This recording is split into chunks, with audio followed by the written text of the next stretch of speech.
మేషరాశి వారికి ఆషాఢ మాసంలో అమ్మవారి యొక్క ఆశీస్సులు ఎలా పొందాలో ఈ వీడియోలో తెలుసుకుందాం. మేషరాశిలో ఏ నక్షత్రాలు వస్తాయనగా అశ్విని నక్షత్రంలోని 4 పాదాలు, భరణి నక్షత్రంలో 4 పాదాలు, కృతికా నక్షత్రంలో 1 పాదం కలిపితే మేషరాశి. మేషరాశి యొక్క అధిపతి కుజ భగవానుడు. వీరికి 2వ స్థానంలో శుక్రుడు సంచారం చేయడము, శుక్రుడు స్వక్షత్రకారకుడు అవ్వడం వలన నూతనమైన వాహనాలు, బంగారు ఆభరణాలు, వస్త్రాలు, షేర్లు, క్రయ విక్రయాలు, గృహాలు, ఇంటి స్థలాలు కొనుగోలు చేయాలని మీ కోరిక నెరవేరబోతుందని చెప్పి గమనించాలి. తృతీయంలో రవితో కలిపినటువంటి దేవగురు బృహస్పతి సంచారం చేయడం వలన తల్లిదండ్రుల యొక్క ఆశీస్సులు, భగవంతుడి యొక్క ఆశీస్సులు, గురువుల యొక్క ఆశీస్సులు ఉన్నట్లయితే తరతరాల నుంచి వచ్చేటువంటి ఆస్తులు రావడం, లేకుంటే అమ్మగారి తాలూకు కానీ నాన్నగారి తాలూకు కాని నుంచి వచ్చేటువంటి ఉద్యోగాలు మీకు సంక్రమించేటువంటి పరిస్థితి చాలా అధికంగా ఉంటుంది. అర్ధాస్తమ బుధుడు అవ్వడం వలన చిన్న చిన్న విషయాలకు ఆందోళన తగదు. ఏదైనా ఒక విషయం ఉన్నప్పుడు దీర్ఘంగా ఆలోచించండి, ప్రశాంతంగా ఉండండి, మౌనంగా వాటిని ఎదుర్కొనేటువంటి మనోధైర్యాన్ని ప్రసాదించాలని భగవంతుని కూడా కోరుకోండి. అలాగనే సంతాన స్థానంలో కుజ భగవానుడు మరియు కేతు సంచార స్థితి ఉండడం వలన నూతనంగా వివాహమైన వారికి పుత్ర పుత్రిక సంతాన యోగము, పిల్లల యొక్క చదువులు, పిల్లల యొక్క అభివృద్ధి, తల్లిదండ్రులు విదేశాల్లో ఉన్నప్పుడు అంటే పిల్లల్ని విదేశాలకు పంపించాలనే కోరిక నెరవేరబోతుందని చెప్పి కూడా మీరు గమనించగలగాలి.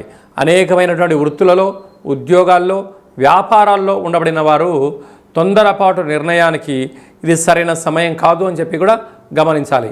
ఏకాదశ స్థానంలో రాహు ఉన్నాడు కనుక అనేక మంది మీ యొక్క సమయాన్ని, ధనాన్ని సద్వినియోగపరచుకోవడానికి ఎదురు చూస్తూ ఉన్నారు.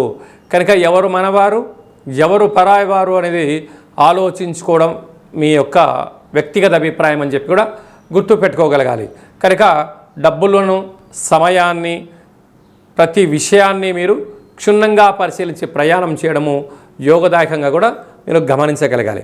అలాగనే వ్యయంలో శని భగవానుడు ఉండడం, ఏలనాడు శని ప్రారంభ సంచార స్థితిలో ఉండడం, మనం అందరము కూడా మేషరాశిలో జన్మించిన వారందరికీ అయితే సాఫ్ట్వేర్ ఉద్యోగస్తులు, హార్డ్వేర్ ఉద్యోగస్తులు, వ్యవసాయ సోదరీమణులు, గృహ భవన నిర్మాణ కార్యక్రమం చేసేటువంటి వారు, అలాగనే స్వయం వృత్తులు, అలాగనే మార్కెటింగ్ రంగంలో ఉండబడిన వారు, రాజకీయాల్లో ఉండబడిన వారు, సేవా రంగాల్లో ఉండబడిన వారందరికీ కూడా మీ యొక్క జన్మ నక్షత్రం రోజున అష్టమి పూర్ణిమ తిథుల యందున నీటి ప్రయాణాలు, జల ప్రయాణాలు పెట్టుకోవద్దు, ప్రమాదాలు పొంచి ఉన్నాయి, తస్మాత్ జాగ్రత్త.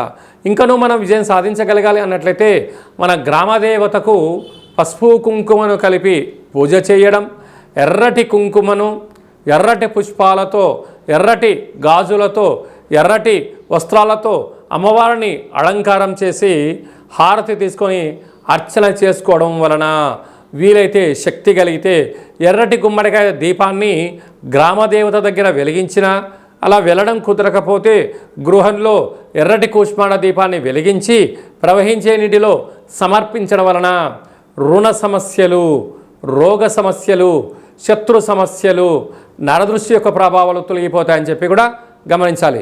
మేషరాశి జాతకులు ఇలాంటి కాల సమయంలో ఆవేశానికి చాలా దూరంగా ఉండాలి, ఆలోచనకు దగ్గరగా ఉండాలి, భక్తితత్వంతో ఉండండి, ధర్మ మార్గంగా ఉండండి, పెద్దవారు ఏదని చెప్తే వినే మానవ ప్రయత్నం చేయండి. కనుక ఇలాంటి కార్యక్రమాలలో వాహన ప్రయాణాలు చేసేవారు ఎన్నో జాగ్రత్తలు అవసరం. అలాగా చేపల వ్యాపారాలు చేసేవారు కానీ, నదుల్లో చేపలు పట్టేటువంటి వారు కానీ, లేకుంటే నీటితో కూడుకున్న హోటల్ వ్యాపారస్తులు చేసేటువంటి వారందరికీ కూడా ఎన్నో జాగ్రత్తలు అవసరం అని చెప్పి కూడా జ్యోతిర్విజ్ఞానం తెలియచేస్తుంది.